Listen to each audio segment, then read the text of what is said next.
மல்லி ஒரு விஷயத்துல இறங்க ஆரம்பிச்சுட்டாங்க அப்படின்னா, கண்டிப்பா அந்த ஒரு விஷயத்த முடிக்காம விட மாட்டாங்க.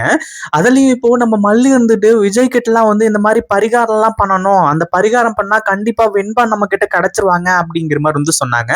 அதே மாதிரி இப்போ நம்ம மல்லி இருந்துட்டு வெண்பாவ காப்பாத்துறதுக்கான எல்லா ஏற்பாடுகளையும் பண்றாங்க.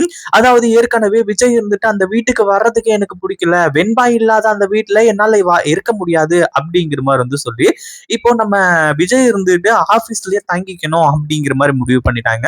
இதனால பல பிரச்சனைகள் வந்துச்சு. ஒரு பக்கம் இப்போ ப்ராஜெக்டும் அப்படியே நிக்குது அப்படிங்கிறதுனால அடுத்தடுத்த பிரச்சனைகள் எல்லாமே ஏற்பட ஆரம்பிச்சிருச்சு. அதுலயும் முக்கியமா வந்து இப்போ அடுத்ததா வந்து ரகுவோட ஆட்களை வச்சு நம்ம விஜய்க்கு குடைச்சல் கொடுக்க ஆரம்பிச்சிட்டாங்க. அதாவது ப்ராஜெக்ட் நம்ம விஜய் கையை விட்டு போகணும் அப்படிங்கிறதுக்காக இப்ப இருக்கக்கூடிய நிலைமைக்கு கண்டிப்பா விஜய் இருந்துட்டு எனக்கு எந்த ஒரு ப்ராஜெக்டும் வேணாம், ஒண்ணும் வேணாம், மண்ணும் வேணாம் அப்படிங்கிற மாதிரி வந்து சொல்லி அதை தூக்கி வாரி போட்டு போறதுக்கு தயாரா தான் இருந்துட்டு இருக்காங்க. ஆனா அதே சமயத்துல அந்த ஒரு ப்ராஜெக்ட் எந்த அளவுக்கு நம்ம விஜய்க்கு முக்கியம் அப்படிங்கிற ஒரு விஷயம் எல்லாருக்குமே நல்லாவே தெரிஞ்ச விஷயம். அதே மாதிரி வெண்பாவும் ரொம்ப ரொம்ப முக்கியம். அதே மாதிரி இப்போ நம்ம மல்லி இருந்துட்டு வெண்பாவை காப்பாத்துறதுக்கு இப்படி ஒரு மிகப்பெரிய முயற்சி எடுப்பாங்க அப்படின்னு எதிர்பார்க்கவே இல்லை. இப்போ நம்ம மல்லி எங்க இருக்காங்க அப்படின்னா ஒரு ரவுடி கும்பல் கிட்ட தான் இருக்காங்க. அதாவது மல்லி அவங்க கிட்ட வசமா மாட்டிக்கிட்டாங்க அப்படிங்கிற மாதிரி வந்து நினைச்சோம். ஆனா உண்மையிலேயே அங்க நடந்தது வேற ஒரு விஷயம். அதாவது இப்ப என்ன ஆச்சு அப்படின்னா நம்ம மல்லி இருந்துட்டு இப்போ அந்த ரவுடிங்களை பார்த்து இந்த மாதிரி எனக்கு ஒரு அதாவது குழந்தைங்க வேணும் அப்படிங்கிற மாதிரி வந்து சொல்லி ஒரு சில விஷயங்கள் எல்லாத்தையுமே சொல்லியிருக்காங்க. அதுக்கு நம்ம மல்லி கொடுக்க போற பணம் இவ்வளவு அப்படிங்கிற மாதிரி வந்து சொல்லி மல்லி டீட்டெயிலா சொல்லியிருக்காங்க.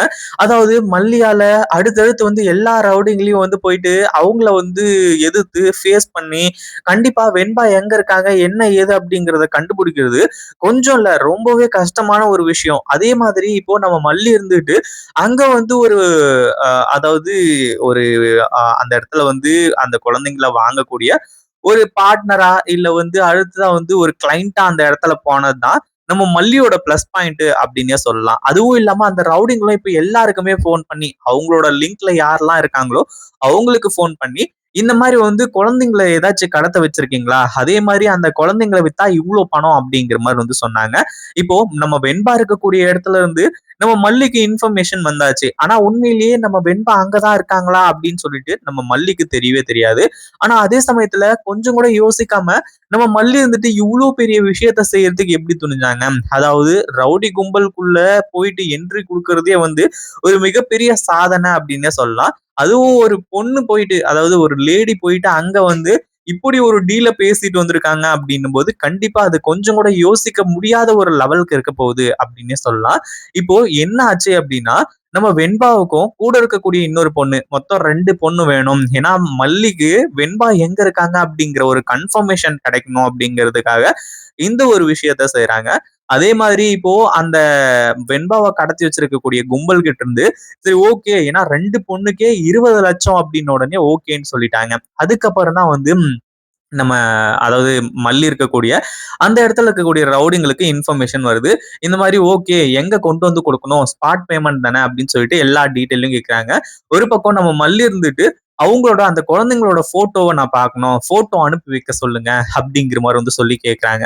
ஏன்னா முன்னாடியே வந்து நம்ம மல்லி இது எல்லாத்தையுமே ப்ரிப்பேர்டா வந்து வச்சுக்கணும். அதே மாதிரி வெண்பா அங்கதான் இருக்காங்க அப்படிங்கிற விஷயம் தெரிஞ்சா கண்டிப்பா மல்லி அடுத்ததா வந்து அங்க மாஸ் காட்டணும். அதுதான் வந்து இதுல மிகப்பெரிய ஹைலைட்டான ஒரு விஷயம்.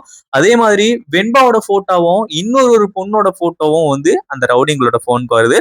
அந்த போட்டோவை நம்ம மல்லி கிட்ட காட்டுறாங்க. அதை பார்த்த உடனே மல்லிக்கு பயங்கரமான ஷாக்கு. ஏன்னா வெண்பா அவங்க கிட்டதான் இருக்காங்க அப்படிங்கிற மாதிரி இருந்து சொல்லி இப்போ வெண்பா வந்து எங்க இருக்காங்க அப்படிங்கிற ஒரு விஷயத்த மல்லி கண்டுபிடிச்சாங்க. ஆனா அதே சமயத்துல மல்லி இருந்துட்டு இந்த மாதிரி நான் பணத்தை ரெடி பண்ணிட்டு உங்களை நான் கான்டாக்ட் பண்றேன் அப்படிங்கிற மாதிரி வந்து சொல்லிடுறாங்க. அதாவது பணம் வந்து ரெடியான அடுத்த செகண்ட் வந்து நம்ம வெண்பா இருக்கக்கூடிய இடத்துக்கு போயிடலாம் அப்படிங்கிற மாதிரி வந்து சொல்லி அந்த மாதிரிதான் இப்போ நம்ம மல்லி இருந்துட்டு தன்னந்தனியா இவ்வளவு பெரிய விஷயத்த செய்யறாங்க. அதே மாதிரி விஜய்க்கு போன் பண்ணி இந்த மாதிரி எனக்கு ஒரு 20 லட்ச ரூபாய் வேணும் விஜய் அப்படிங்கிற மாதிரி வந்து சொல்லி கேக்குறாங்க. நம்ம மல்லி வந்து இவ்வளவு கேக்குறாங்களே அப்படி இப்படின்ற மாதிரி வந்து சொல்லி விஜய் யோசிக்கிறாரு. அதே மாதிரி வெண்பாவ காப்பாத்துறதுக்காக தான் இவ்ளோ பெரிய ரிஸ்க் எடுத்திருக்கேன் அப்படிங்கிற ஒரு விஷயத்தையும் சொல்றாங்க.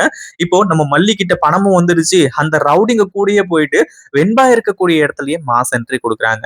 ஆனா அதே சமயத்துல நம்ம மல்லி பின்னாடி யாருமே ஃபாலோ பண்ணிட்டு வர முடியாத மாரி செக்யூரிட்டி இருந்துட்டு இருக்கு. பட் இருந்தாலும் போலீஸ்க்கு, விஜய்க்கு எல்லாருக்குமே இன்ஃபர்மேஷன் இருக்கு. ஆனா மல்லி வந்து இப்போ எங்க போறாங்க? என்ன நடக்குது? அப்படிங்கிற எந்த ஒரு டீட்டெயிலும் அவங்களுக்கு தெரியல. பட் இருந்தாலும் வெண்பாவ காப்பாத்தும்போது கண்டிப்பா மாஸான சீன் நடக்கும். அதே மாதிரி நம்ம மல்லி இருந்துட்டு அந்த வெண்பாவோட அந்த பிளாஸ்டர் வந்து ஒட்டியிருக்காங்க இல்லையா? அந்த வாய்க்கு. அத வந்து பிரிச்சு அந்த இடத்துல வந்து மாஸ் காட்டுறாங்க. வெண்பாவுக்கு மல்லிய பார்த்த உடனே ரொம்ப சந்தோஷம். மல்லியும் பக்கத்துல உட்கார்ந்துகிட்டு, "வெண்பா நீ எந்த ஒரு ரியாக்ஷனும் குடுக்காத. இங்க நடக்கிறத வேடிக்கை மட்டும் பாரு. காப்பாத்துறதுக்காக தான் வந்து நான் இங்க வந்து இவ்ளோ போராடிட்டு இருக்கேன்" அப்படின்னு சொல்லிட்டு ஒரு இன்ஃபர்மேஷன குடுத்துட்டாங்க. வெண்பாவும் வந்து சைலண்டா இருக்காங்க. எதுவுமே தெரியாத மாரி, நம்ம மல்லி யாருன்னே தெரியாத மாரி வந்து உட்கார்ந்துகிட்டு இருக்காங்க. ஏன்னா அப்படிதான் வந்து அடுத்தடுத்த சீன் எல்லாமே வேற லெவல் மாஸா இருக்க போகுது. அதே மாரி நம்ம மல்லி ரொம்பவும் பொறுமையா வெயிட் பண்ணிட்டு இருக்கிறது, விஜயும், போலீஸும் வருவாங்க அப்படிங்கிறதுக்காக தான். அதே சமயத்துல மல்லி கிட்ட இருக்கக்கூடிய அந்த பணத்தையும் ஒப்படைக்கிறாங்க. அதே மாதிரி இப்போ வெண்பாவையும், அதே மாரி இன்னொரு ஒரு குழந்தையும் வந்து அங்கிருந்து கூட்டிட்டு போறதுக்கும் தயாராகுறாங்க. ஆனா அந்த நேரத்துல தான் விஜய் எல்லாம் மாஸ் என்ட்ரி குடுத்து உண்மையிலேயே இப்படி ஒரு சம்பவத்த செய்வாங்க அப்படின்னு சொல்லிட்டு அங்க இருக்கக்கூடிய எந்த ஒரு ரவுடியுமே கொஞ்சம் கூட எதிர்பார்க்கவே இல்ல. வெண்பாவ மட்டும் இல்ல, வெண்பாவையும் தாண்டி இன்னும் வந்து நெறைய குழந்தைங்கள நம்ம மல்லி வந்து காப்பாத்திருக்காங்க. மல்லி இவ்ளோ பெரிய ரிஸ்க் எடுத்ததுனால தான் இந்த ஒரு விஷயம் நடந்துச்சு. அ அதனால தான் வந்து எல்லாரையுமே காப்பாத்த முடிஞ்சது. இத பத்தி நீங்க என்ன நெனைக்கிறீங்க? இந்த வீடியோ புடிச்சிருந்தா லைக் பண்ணுங்க, ஷேர் பண்ணுங்க. இப்பதான் நம்ம சேனலுக்கு ஃபர்ஸ்ட் டைம் வரீங்க அப்படின்னா, கீழ இருக்க சப்ஸ்கிரைப் பட்டன பிரஸ் பண்ணிக்கோங்க.